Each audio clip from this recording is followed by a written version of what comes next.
రాష్ట్రంలో సార్వత్రిక ఎన్నికల నగారా మోగింది. అన్ని పార్టీలు కథన రంగంలోకి దూకాయి. ఎన్నికల సంగ్రామంలో చావో రేవో తేల్చుకోవడానికి సన్నద్ధమవుతున్నాయి.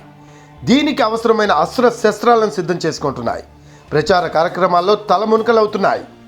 ఇదివరకే అధికార వైఎస్ఆర్ కాంగ్రెస్ పార్టీ సిద్ధం బహిరంగ సభలతో జనంలోకి చొచ్చుకెళ్లింది. మలిదశలో ముఖ్యమంత్రి వైఎస్ జగన్మోహన్ రెడ్డి జిల్లాల పర్యటనలకు శ్రీకారం చుట్టారు. ఈ నెల 27వ తేదీన బస్సు యాత్రను చేపట్టనున్నారు. 175 నియోజకవర్గాల్లో పర్యటించేలా రోడ్ మ్యాప్ కూడా సిద్ధం చేసుకున్నారు జగన్. అటు తెలుగుదేశం, జనసేన, భారతీయ జనతా పార్టీ కూటమి కూడా బహిరంగ సభలతో జనం ముందుకొచ్చారు. పల్నాడు జిల్లా చిలుకలూరుపేటలో ఏర్పాటు చేసిన మొట్టమొదటి సభలో సాక్షాత్తు ప్రధానమంత్రి నరేంద్ర మోడీ హాజరయ్యారు. దీని తర్వాత మళ్లీ విడత బహిరంగ సభలపై కసరత్తు మొదలైంది. ఈ పరిస్థితుల మధ్య ప్రముఖ సెఫాలజిస్ట్, ఎన్నికల సర్వే సంస్థ చాణక్య ప్రతినిధి పార్థ దాస్ ఏపీ ఎన్నికలపై సర్వే నిర్వహించారు. వాటి ఫలితాలను వెల్లడించారు. 2 జిల్లాల ఓటర్ల మనోగతంతో కూడుకున్న సర్వే రిపోర్ట్ ఇది. ఉమ్మడి తూర్పుగోదావరి, కడప జిల్లాల పరిధిలోని అసెంబ్లీ నియోజకవర్గాల ఓటర్ల అభిప్రాయాన్ని క్రోడీకరించి ఈ నివేదికను రూపొందించారు. తూర్పుగోదావరి జిల్లాలో అధికార వైఎస్ఆర్ కాంగ్రెస్ పార్టీ నష్టపోతుందని అంచనా వేశారు పార్థ దాస్. ఇక్కడ తెలుగుదేశం కూటమి పట్టు సాధిస్తుందని పేర్కొన్నారు ఆయన. టీడీపీ, జనసేన, భారతీయ జనతా పార్టీ కూటమికి 12 నుంచి 13 అసెంబ్లీ స్థానాలు లభిస్తాయని అభిప్రాయపడ్డారు. వైఎస్ఆర్సీపీ 6 నుంచి 7 సీట్లను గెలుచుకుంటుందని చెప్పారు. తూర్పులో వైఎస్ఆర్సీపీకి 47.5% మేర ఓట్లు పోలవుతాయి.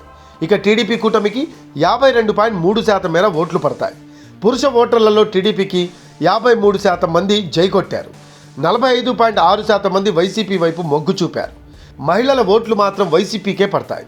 ఈ సర్వే ప్రకారం చూస్తే వైసీపీకి 52.6% మంది, టీడీపీకి 46.3% మహిళల్లో ఓటు వేస్తారు. వైఎస్ జగన్ సొంత జిల్లా కడపలో వైఎస్ఆర్సీపీ భారీ ఆధిక్యత సాధిస్తోంది. జిల్లాలో 9 నుంచి 10 అసెంబ్లీ స్థానాలను గెలుచుకోగలుగుతోంది. టీడీపీ, జనసేన, బీజేపీ కూటమి ఇక్కడ ఖాతా తెరవలేకపోవచ్చు. తెరిచినా ఒక్క సీటుకే పరిమితం కావచ్చని పార్థ దాస్ సర్వే తెలిపింది. వైఎస్ఆర్సీపీ ఇక్కడ భారీ ఓట్లు పోలవుతాయి. ఆ పార్టీ సాధించే ఓట్ల శాతం 53.9%గా నమోదైంది. పురుషులు 50.1%, మహిళలు 65.7% మేర ఓట్లు వేస్తారు. టీడీపీ కూటమికి పడే ఓట్లు 46%. ఇందులో పురుష ఓటర్ల శాతం 50.1%, మహిళా ఓట్లు 33.9%గా రికార్డ్ అయినట్లు పార్థ దాస్ సర్వే అంచనా వేసింది. ఈ 2 జిల్లాల సర్వే రిపోర్ట్లో కామన్ పాయింట్ ఒకటి ఉంది: మహిళల ఓటు బ్యాంక్.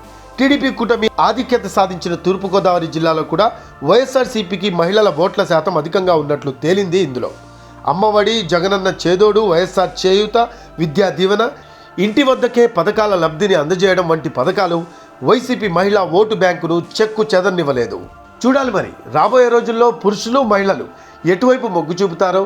రాబోయే రోజుల్లో ప్రజా నాడి ఎలా ఉండబోతుందో అనేది ఉత్కంఠగా మారింది.